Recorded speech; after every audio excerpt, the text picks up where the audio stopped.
stage. Which is yung kung paano susunod, paano siya magbibigay ng attention. Tapos, pangalawa na yung stage kapag marunong na siyang sumunod. I don't know. Don't stop. Don't sit down. Wala pa siya lang. Wala pa siya eh. Talagang, titigyan siya sa'yo. Susunod siya sandali. Pero, the moment na makasya na agad yung attention na ng ibang bagay, doon na siya nakafixate. Which is, hindi ba dapat gano'n talaga ang to? Kung baka parang sa school, di ba parang may iba't ibang subjects? Okay. Sa development ng bata, may iba't ibang subject din. May iba doon, sobrang baba talaga. Tulad na. Yung sa attention, kapag may tinutulong sa kanya na gagawin, kahit sa toys, pag focus siya sa isang bagay, doon lang siya, hindi kanya pakikinggan.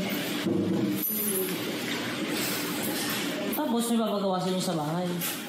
Ang pinapa-improve sa amin, doon lang siya sa susunod din sa okay, maging firm kapag, especially kapag sasabihan mo, kasi yung boundaries mo nila hindi pa na-develop, yung mga ganong bagay. Tapos, pag may ginagawa sa kanya, lalo na kausapin, tulad na, papalit tayo ng damit, o change tayo ng diaper, o kakain si Dodong, no yan, bigay mo sa akin yung ball. Hindi naman gagawin ng yaya eh. Yun na. Kasi nasanay siya sa dating ano niya. Ngayon kasi may inog na kahit paano nila, kinakausap naman siya kahit paano. Pero masabi ko kay Harvey, hindi ko naman para i-asal sa mga edit. Wala mga alam yan. Hindi nila alam yan. At kung may alam man sila, hindi nila alam na hindi nila tutuloy sa mga anak nila. Wala sila alam. Pero Papi Harvey, ito tanong lang wala sa budget na mag-therapy si Dodong sa budget niyo. Pipilit niyo pa din. Manganganakain ilang weeks. Hindi. Tulad ang pinipilit lang sa akin yung na. Ang sa akin kasi, habang tumatagal, doon din ang dami words si Dodo ngayon. Hindi siya titipin ko sa asawa delay lang. Kung titigin ko sa akin, delay lang.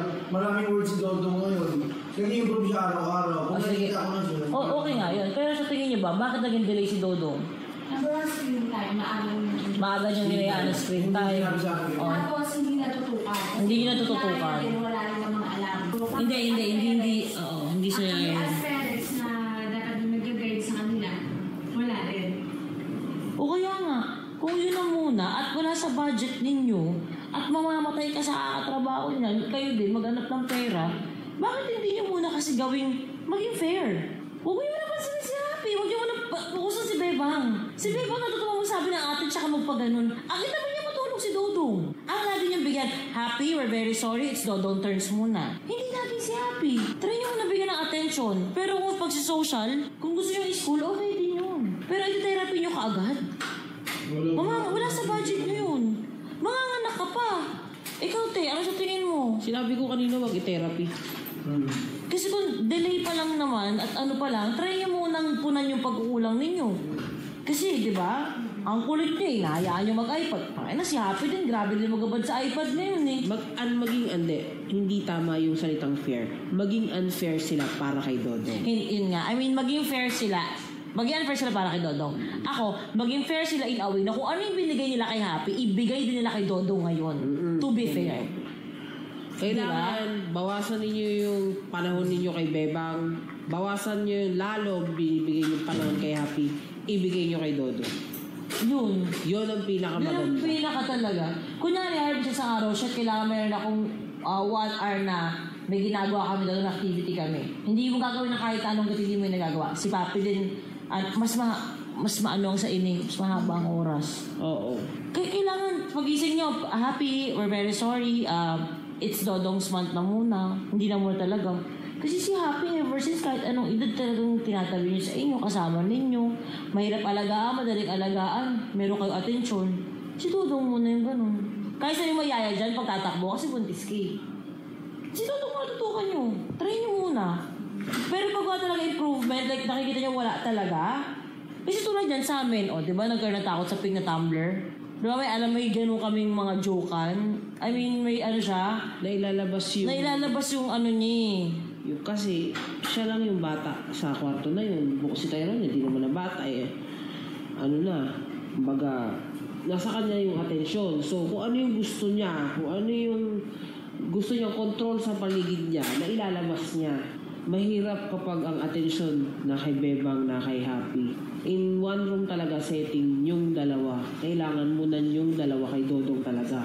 Mas mas more on kay Dodong. Bawasan mo, Harvey, yung asar mo muna kay Dodong. Ano mo muna si Dodong as... Ano talaga? Hindi no tulad kay Bebang. Oo. Mas magtuto ka muna. Maging pasensyoso ka. Oo. Mas talaga yung, kunyari, gusto mong umalis, gusto mong tumambay. Hindi ako kaya magtatambay. Mas more on magpupunta ako kay Dodong. Mas tatambay ako si Dodong. Mas nasa inyo si Dodong. Para, nakita niyo, kausapin mo pag binibigyan mo ng damit, usapan natin, ganito, para mas nagaganon nyo. So, muro talaga si Dodong muna ang isama ninyo. Ganun. Ito yung, yung banding mo dati kay Tyronia. Naalala mo, sinasabi mo, ate, hindi ko alam paano ba yung maging nanay. Para ako nagiging kapatid ni Tyronia, nakalaro siya. Which is Harvey, ganun ka kay Dodong.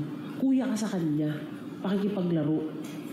So, kailangan matutunan mo yung kung magkausap mo si Dodong, ganito, ganyan. Yung tatay ka mismo, hindi wala yung pagiging kuya mo.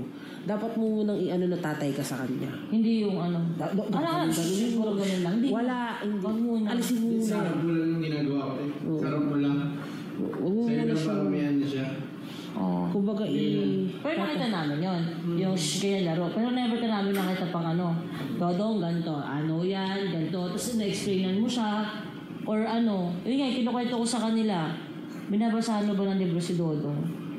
O din. Hindi. Sila bigay ako sa isang araw yung mga books ako. Babasahan ko ng book si Tyrone. Tapos, diba na-touch yung mama ni Vince, sabi niya ganun. Sweet naman, sabi ko, hindi. Kasi binabasahan ko siya kahit isa ba sa isang araw. Hindi yung moment na tapos magbasa, the end. Natitingin siya sa mata mong ganun. May ganun. Muna? Nasundan kasi na nasundan si Dodong eh. Hindi naman niya kasalanan kung hindi siya nasundan siya, Nag-open up ako sa Toro family. Kasi nga, nalilito ako, naguguluhan ako. At nalulungkot ako kasi nga, sa mga assessment or test na ginawa kay Dodong, ang diagnosis sa kanya is meron siyang communication disorder, mixed, expressive, and receptive type with features of autism spectrum disorder. I-explain ko Alam mo yung magsasalata ako, tapos i-chismis ko yung about sa kanila. Pero okay lang, sige lang. At least honest ako. Okay ka lang ba? Okay ka lang ba? Okay lang pag-usapan natin yung pamilya mo? Okay. So, ayun na nga. I-explain ko kasi, alam nyo ba, na akala kasi ng mga bawat Pilipino, pag naging vlogger ka, milyonarya ka na. Yung tipong isang view, akala nila equals to $1 or 1 peso, na para pa nag 1 million views ka, milyonarya ka na. Hindi po siya ganun. Actually, natutuwa nga ako sa ibang mga nagiging vlogger sa Facebook, more on. Mga nagiging skit content creators, tapos yung mga nagsisimula na mag-YouTube. Kasi nagugulat sila ng, naka 2 million views ako sa tulong kinita ko. Diba? Kasi akala talaga nila sobrang daming pera. Well, pagdating sa Team Happy, ganun din kasi sila tignan ng ibang mga tao na nanonood dito. Like, grabe naman yung Team Happy. Ba't wala ba sila masyadong pera? Ang dami-dami nilang pera, etc.